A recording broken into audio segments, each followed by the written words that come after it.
In a country with direct democracy, people can participate directly in politics. Everyone can help decide how the state,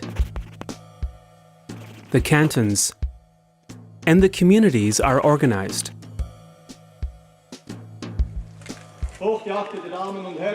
One of the oldest forms of direct democracy is the so-called Landsgemeinde. Appenzell Innerrhodes and Glarus are the two last cantons where residents entitled to vote gather every spring in the open air to decide on laws and expenditure. In the whole of Switzerland, residents vote on average 4 times a year on various issues concerning their community, their canton, or the whole of the country.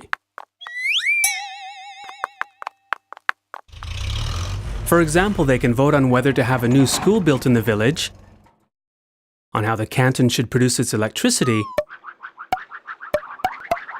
or on the state old age pension plan.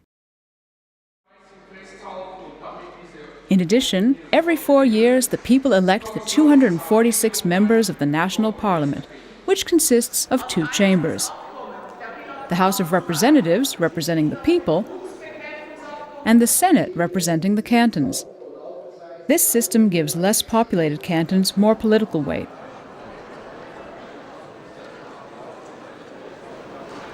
Parliament makes laws and elects the national government, which consists of 7 members of various parties. People can overturn laws made by the Parliament by launching a referendum.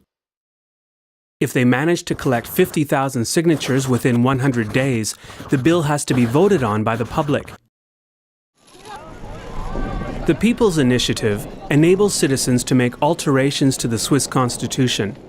To hold a public vote on an initiative, 100,000 signatures have to be collected within 18 months. What are the pros and cons of this system? The main advantage is that it gives the Swiss citizens a lot of power in decision making. Every so often, several times a year, they can take decisions not just on who runs the country, but also on concrete proposals.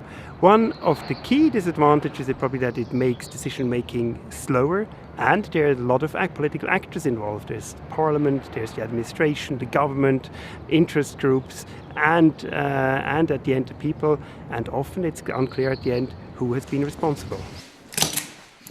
Some criticize the system for allowing people to accept initiatives that might contradict constitutional law or international accords. The following 2 examples of recent votes polarized people in Switzerland and abroad.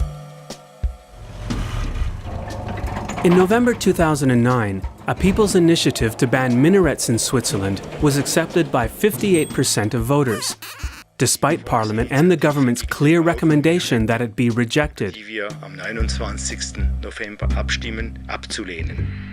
1 year later, a people's initiative on the deportation of criminal foreigners was accepted by a majority of 53%. The minaret ban and the deportation law were therefore added to the Swiss constitution. It's Parliament's task to adjust the laws so that they comply with international law and accords. There are different opinions as to what extent this is feasible, depending on people's political views.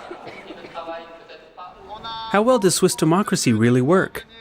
Considering the many possibilities for political participation in this country, could there possibly be a more democratic system? At the beginning of 2011, political scientists at Zurich University, as well as at the Social Science Research Center in Berlin in Germany, developed a democracy barometer for 30 countries. Surprisingly, Switzerland only ranked 14th. The study is controversial, but highlights other criteria that define a democracy besides active participation in the political process. In Switzerland, it sees shortcomings, for instance, in the lack of a constitutional court, in party financing, which is not transparent, and in the weak participation in public votes and elections. On average, only 2 out of 5 people eligible actually cast their votes. Despite some deficiencies, Switzerland's direct democracy is unique.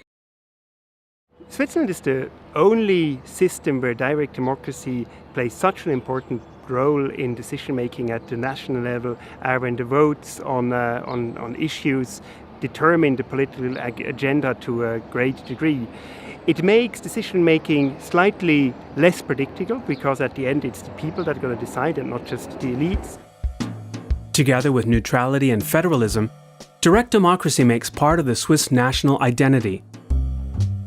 Not least, this unique political system helps unite the various languages, religions, and cultures in Switzerland.